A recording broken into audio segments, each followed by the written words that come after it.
calon guru penggerak angkatan 10 dari Kota Palembang.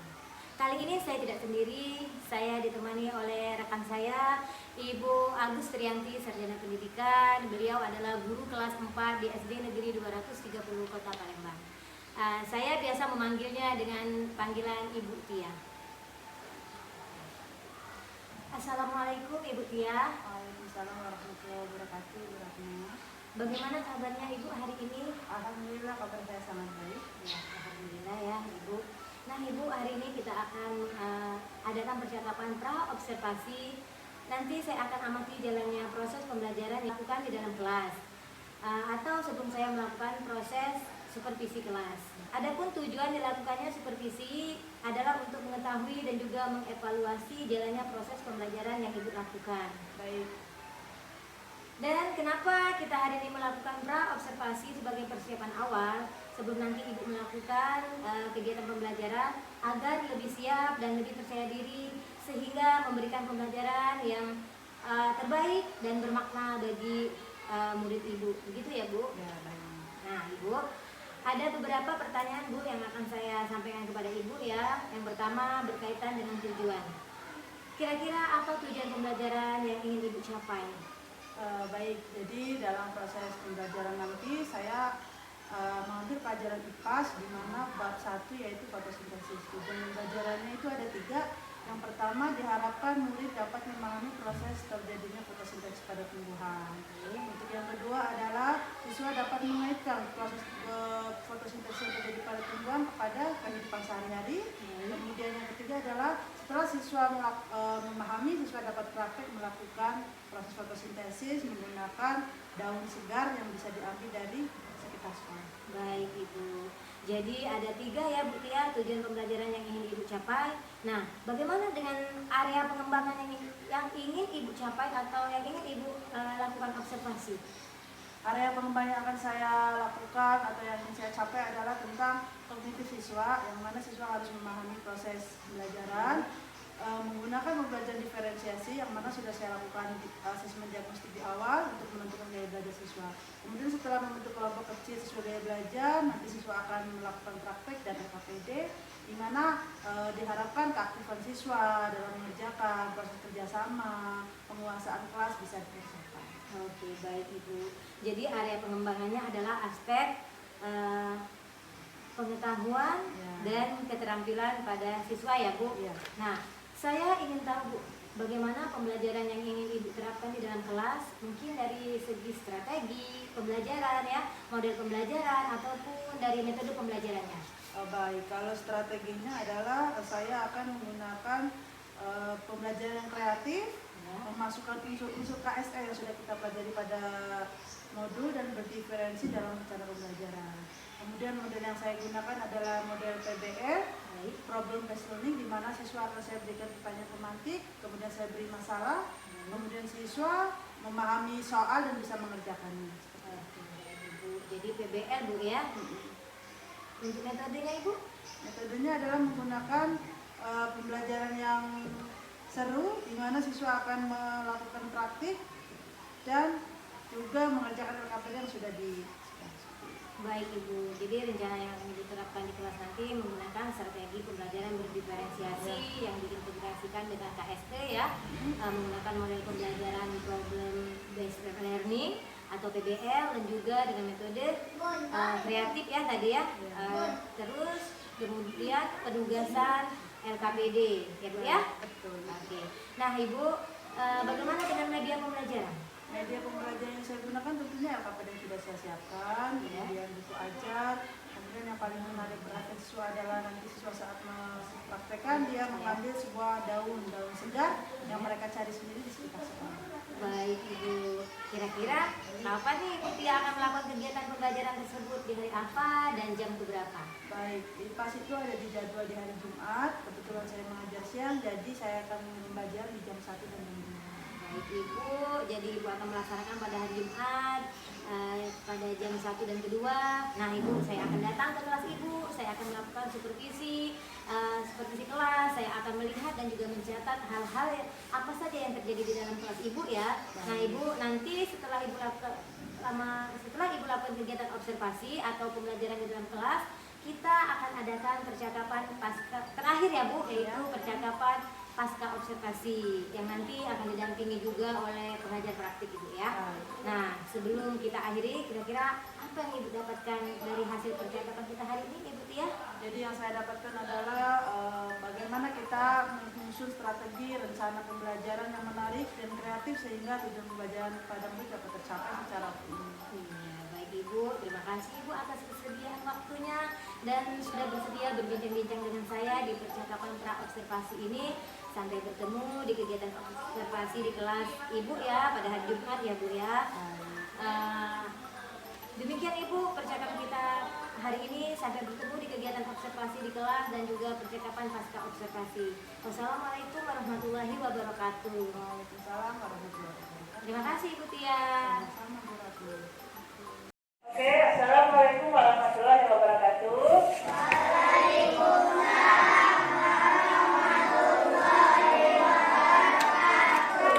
Apa kabarnya hari ini? Baik, ya sudah sarapan, sudah makan siang, sudah sholat Jumat, ya bagi yang kolok. Siapa yang mau masuk hari ini? Kenapa? Belum ada kabar sampai saat ini ya. Seperti biasa sebelum kita mulai belajar kita menyanyi lagu nasional ya. Silakan semuanya berdiri.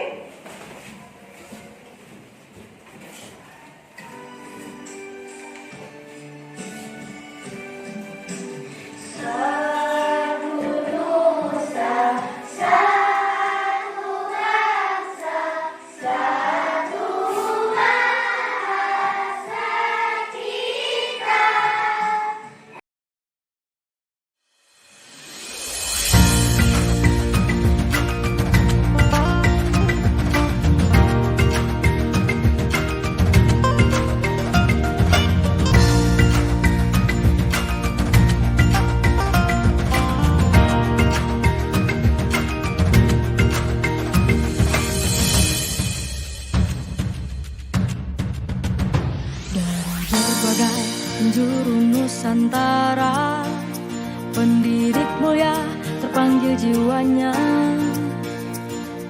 melangkah dalam satu cita, selamat dan bahagia anak bangsa. Tata pendidikan beri filosofi, guru penggerak siap berinovasi, bersatu berkolaborasi. Bahagialah wahai ibu pertiwi. Bergerak jiwanya, selalu bergerak dengan aksi nyata, menggerakkan semua,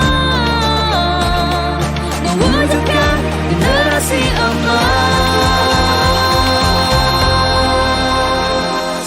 Kami guru penggerak,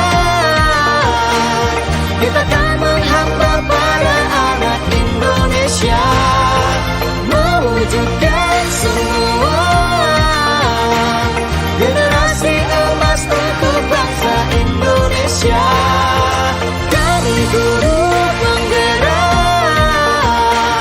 selalu menuntun mereka sesuai kodratnya, mewujudkan semua pelajar berkarakter berprofil Pancasila.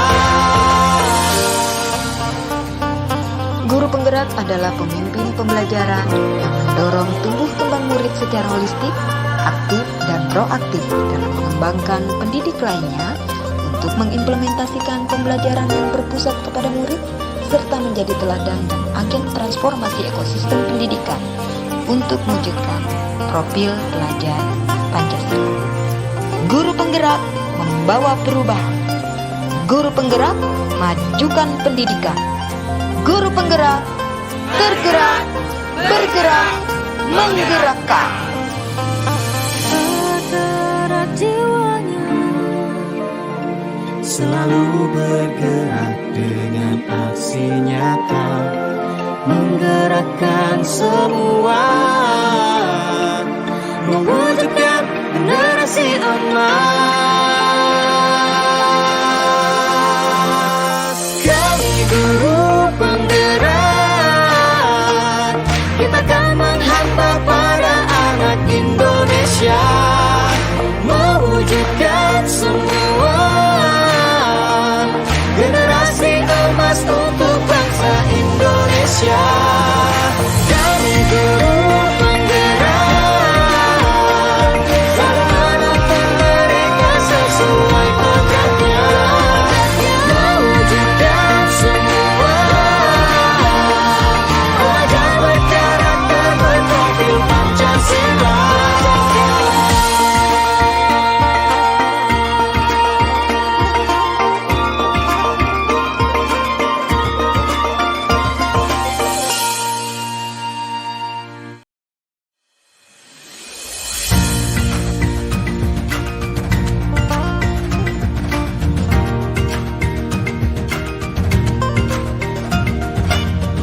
seluruh Nusantara, pendidik mulia terpanggil jiwanya.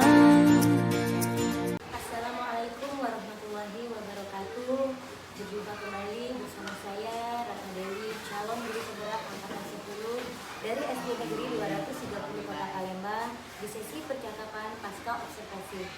Saya masih ditemani oleh Ibu Agus Suryanti sebagai guru yang telah saya observasi pada kegiatan supervisi akademik. Dan pada sesi pasca observasi hari ini, saya pun ditemani oleh Ibu Rospaniati sebagai pengajar praktik pada pendidikan guru penggerak angkatan 10 Kota Palembang. Assalamualaikum Ibu Rospaniati. Assalamualaikum Ibu Agus Suryanti. Oke, apa kabar Ibu hari ini? Alhamdulillah baik ya. Oke, baik. Ya, alhamdulillah ya Ibu ya.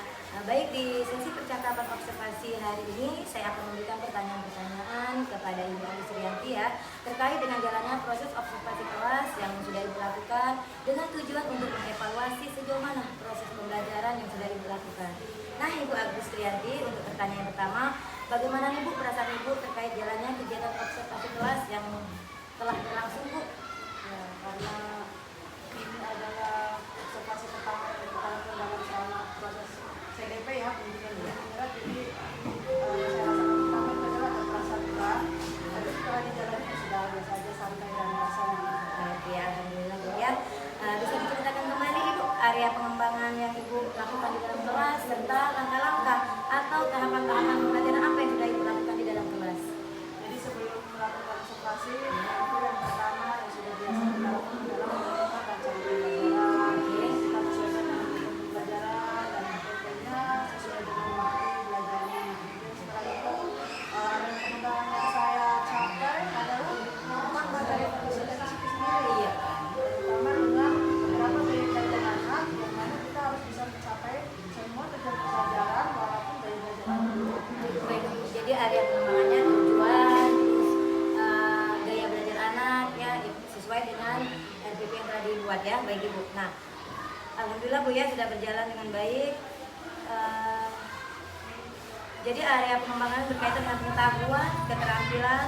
Nah, menurut Ibu sejauh mana area pengembangan yang Ibu sampaikan tadi berhasil dilakukan di dalam kelas atau tidak? Menurut saya dikatakan kurang 100% belum ya, karena ada saja siswa beberapa yang masih belum bisa mengikuti pembelajaran dengan optimal. Kenapa? Karena gaya belajar anak tersebut di saat siswa yang lain fokus mengerjakan gaya belajar anak yang tadi mau akan bergerak sehingga secara langsung dia bisa belajar dengan awalnya. Itulah yang menjadi kendala saya saat ini. Oke, baik Ibu. Jadi sudah dilakukan dengan baik, tetapi masih ada kekurangan ya Bu ya. Iya. Nah, menurut Ibu apa kendala-kendala yang Ibu hadapi pada saat melakukan pembelajaran di dalam kelas? Setelah saya melakukan rancangan pembelajaran sesuai gaya belajar anak, saya menentukan kelompoknya, saya menentukan anak-anak tersebut.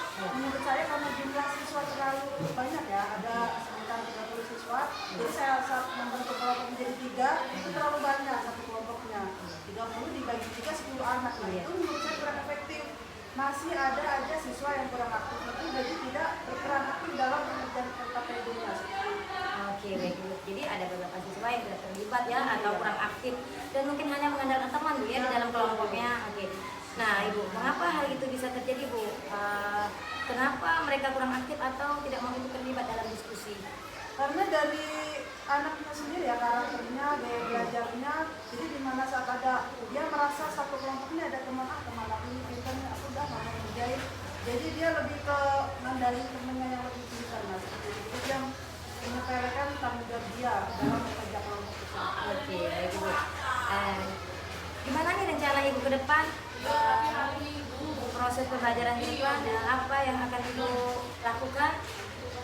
Mungkin setelah saya tetap mengelompokkan belajar anak, itu saya akan bisa lebih membagi lagi menjadi kelompok kecil, di mana 10 anak yang memiliki belajar sama akan saya kelompokkan lagi menjadi 2 kelompok, dan kelompok yang kemampuannya lebih akan menjadi putar untuk anak yang kemampuannya kurang, sehingga antara siswa yang kurang dan siswa yang mampu tetap aktif belajar. Oke, baik Ibu. Kira-kira kapan Ibu rencananya akan dilakukan? Secepatnya. Baik Ibu, terima kasih atas jawaban-jawabannya. Mudah-mudahan apa yang direncanakan bisa secepatnya direalisasikan. Baik, selanjutnya saya beri kesempatan kepada Ibu Rospaniati sebagai pengajar praktik untuk memberikan tanggapan terkait dengan jalannya kegiatan percakapan pasca observasi atau kegiatan observasi supervisi akademik yang telah saya lakukan. Baik, terima kasih kepada Ibu Ratna, Ibu Agusrianti sudah mengajak saya dalam sesi pasca observasi kali ini. Bukan baik dari saya hari ini untuk proses coaching hari ini sudah berjalan dengan baik, di mana Ibu Ratna sudah menyampaikan tujuan untuk proses coachingnya, yaitu memperbaiki observasi pembelajaran di kelas yang sudah dilakukan.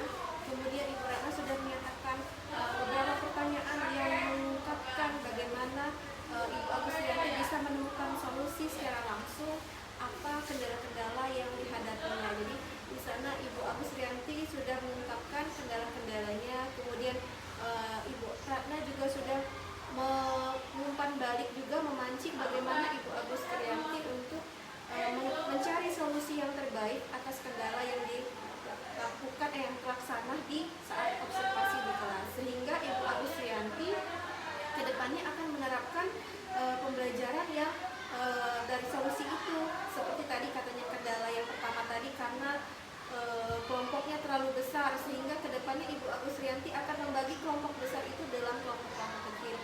Saya harapkan dari penemuan solusi tersebut pembelajaran di kelas akan lebih bermakna dan anak-anak juga akan lebih memahami apa yang akan kita lakukan di kelas sesuai dengan tujuan pembelajaran yang ingin kita capai. Mungkin itu saja dari saya, Ibu Ratna. Terima kasih. Baik Ibu, terima kasih banyak atas informasinya dan tanggapannya terkait kegiatan pasca observasi kita pada hari ini. Baik, akhirnya kegiatan supervisi akademik sudah selesai pada hari ini, mulai dari percakapan pra-observasi, observasi, dan percakapan pasca observasi. Terima kasih banyak. Wassalamualaikum warahmatullahi wabarakatuh.